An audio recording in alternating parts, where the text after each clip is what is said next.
What's up guys, and welcome back to another episode of the RTG career mode. It is episode number 59. There is so much to get through today, man. I was starting with this. Dynamo Kiev away in Ukraine, match day 4 in the Champions League. We've won our first 3, we're top of the league phase, and I think we can keep it going here as well. First game away in Ukraine. Come on the Pilgrims. Our start to the season has been nothing short of unpredictable and wild. I mean, domestically we've been poor, but despite that, we are top 6 in the Premier League right now. So on Fernandez, take your time, son.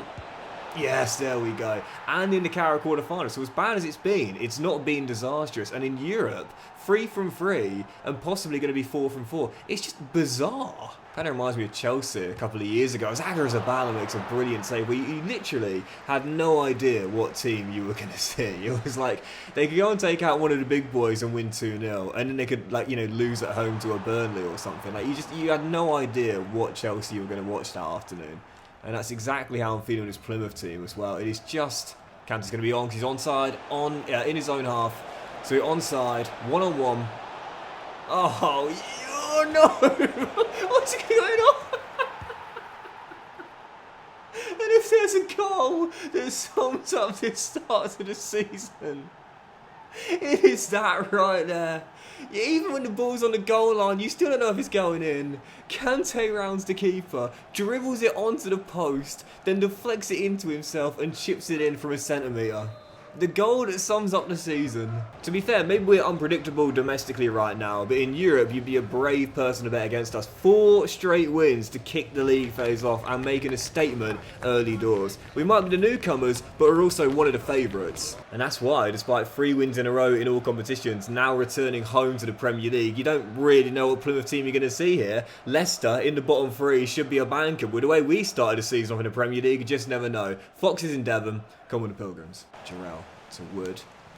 Fernandez out wide to Iwono. The Indonesian youngster into Nath. Tackle, but he gets a little bit lucky and gets it back. And now Fernandez rolls through Kante. Back to Fernandez. Space opens up, takes it around the covering defender and finishes to give us the lead. A little bit clunky, but got the goal. Most important thing. Plymouth strike first in a must-win game. Yeah, this is not hyperbole calling this a must-win game.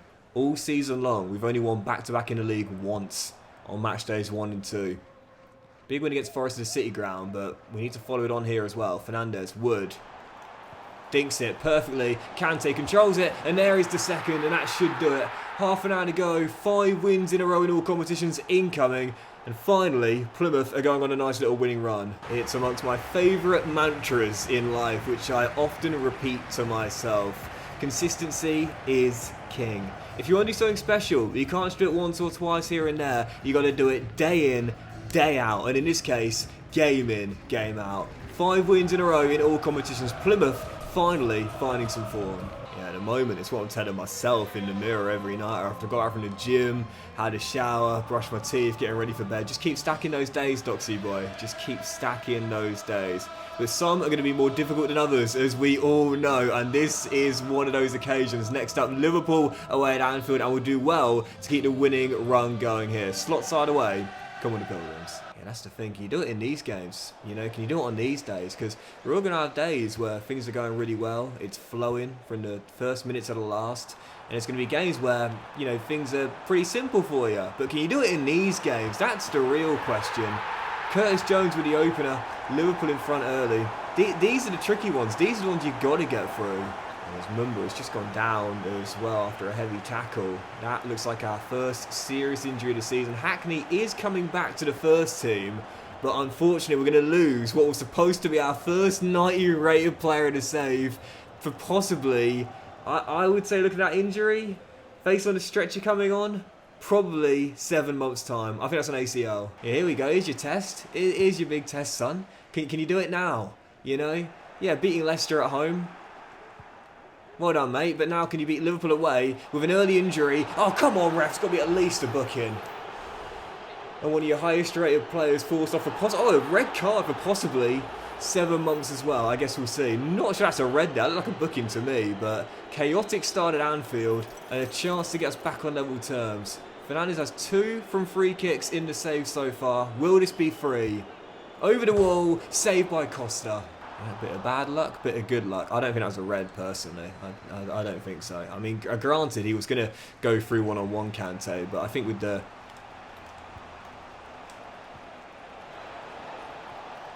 Oh, great ball. Hold on a sec.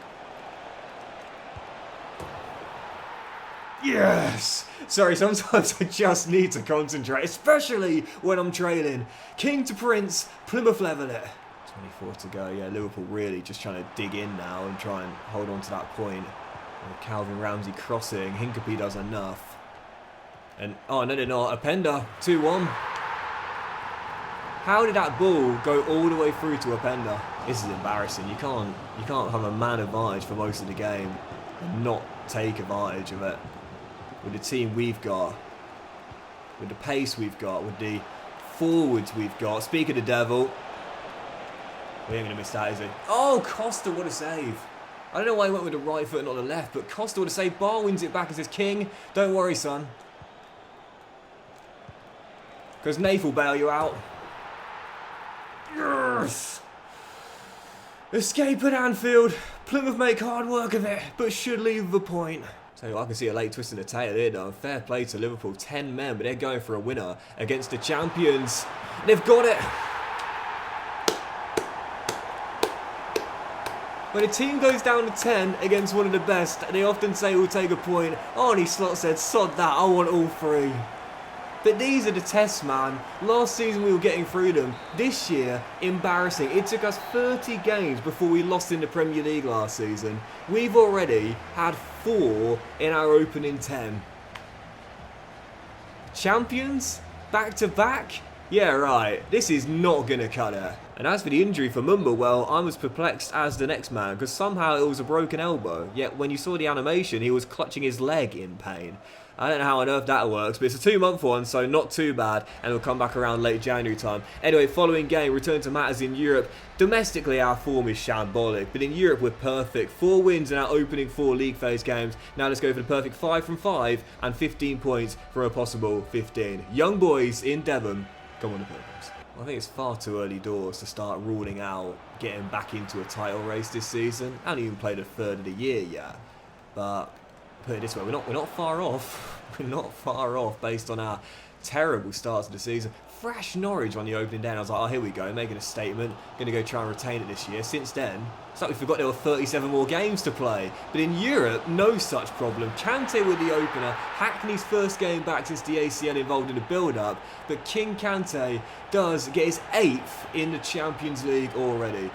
Why can't we do this in the Premier League, though? Seriously. A while back, Guardiola made a statement that it was easier to win the Champions League than the Premier League. I mentioned this before. I don't necessarily believe that, but I do understand where he's coming from. So again, I want to be clear. I'm not saying I believe and share that opinion, but I do understand where he's coming from. Even so, obviously, you won't be winning it this year. Man City knocked out on Wednesday. Mbappe, by the way. Sheesh. I mean, honestly, that first goal with a chip was nice, but the way he sent Josko sliding for that dagger. My word, you don't see ankle breakers often in football, but on the replay, that looked nasty on Vardy. Thankfully, he wasn't hurt, but what a performance. That was the Mbappe that was promised. If this was 2017, Vardy would have been in one of those Shooting Stars compilations. Do you remember those memes where, like, if someone slipped, they'd be photoshopped and... Oh, Redondo, what a way to get your first goal for the club, son. They'd be photoshopped, they're like sliding all across like the world and in space and stuff.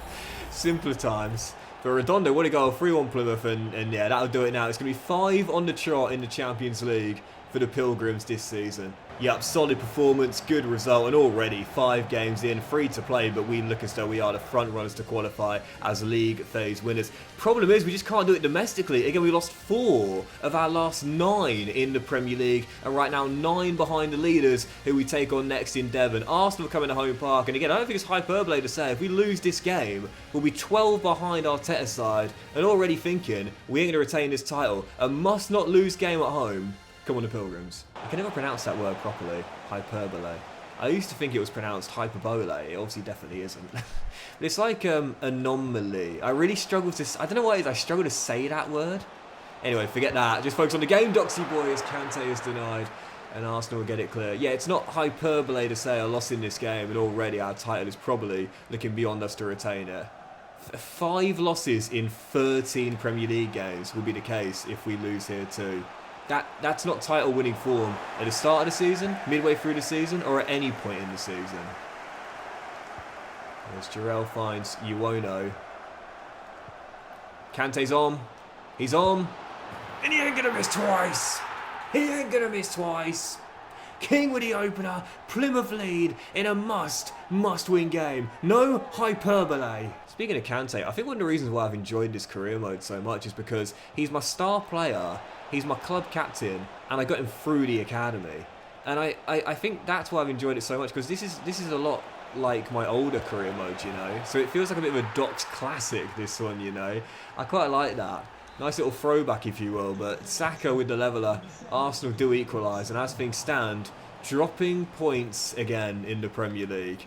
Right now, you can't put Plymouth on your ACCA, no matter who our opponent. You just never know what team you're going to see. To be fair, when you look at the start of the season that both teams have had, hey, we might be champions, but this Arsenal team are looking a lot more like champions than we are. Only 1 loss all season long. Kante makes it 2! No! Late flag! Late flag! He's incensed. He can't believe it, but I think it's the right call, though we're not going to see a replay. Oh, that was tight. Disallowed, and that means that Arsenal will hold on to the point. Very, very tight call. But denied a winner with basically the final attack. I'll take the point, though. I'll take the point. And the reason why I was so deceived about an offside call is because it was on Fernandes on the initial pass by Iwono, not Mateus' ball to Kante. Because I knew that Ibrahim was onside when Fernandes played him through. Defender was way back, keeping him on, but it was the initial pass into Mateus that was offside. Why did the lino take so long to raise his flag, though? He completely made a fool out of me. Still, we've got to start winning some games in the Premier League, otherwise there is no way we keep pace with the front runners, and this is a difficult one to try and return to winning ways in after none in our last 2. Newcastle away at St James's, longest journey for us to make from the southwest to the northeast as we take on Eddie Howe's side. Come on, the Pilgrims. Those offside calls are always funny because you always forget about the first ball in, don't you? Like you're so fixated on the goal scorer and who struck the shot, you forget about the initial ball into entry, you know. And it's Fernandes now goes down. It's the right call. It's just so frustrating when you initially think, how was he offside? And then you realise it wasn't he who was offside. As Fernandes goes down, Newcastle play on, and Gavin Harris gives Newcastle the lead 12 minutes in. Doesn't need Santi, he can do it all himself. I hope some of you guys did check out Goal, by the way. Also, I left a link to the film in the description of one of my videos last week. It's amazing how the whole film is available on YouTube. Yeah, class film. And Harris is turning into prime Gavin Harris in this game. An assist and a goal in 20 minutes, and Plymouth are absolutely tanking. I'm not quick to give up on the season yet, but if this continues, hang it up. There is no way we'll retain the title. I tried to rewatch When Saturday Comes last Sunday night, by the way, and I couldn't do it. I literally could not do it. I knew I was just going to be a blubbering mess if I carried on watching. So after about 10-15 minutes, I turned it off. I couldn't watch it. I'm not someone who cries at like media and stuff. Oh, as Fernandes hits the post. The last time I cried at a bit of media, I guess, would be literature. When I read Where the Crawdads Sing by Delia Owens. I'm not someone who gets like that emotionally into it, if you will, but When Saturday Comes is a film that has reduced me to tears, and I'm not ashamed to admit, if I was to watch it again, I would cry again. I'm not ashamed to admit it, and I wasn't ready for it. I'm not in the mental state or I'm ready for that yet. Still, when you look at Plymouth Argyle's form in the Premier League to start the season off, that's enough to reduce anyone to tears. It's going to be 2 losses in 3 in the league, no wins in 3, 1 point taken from 9, and 5 defeats in our opening 14 games, losing over a third of the total games already.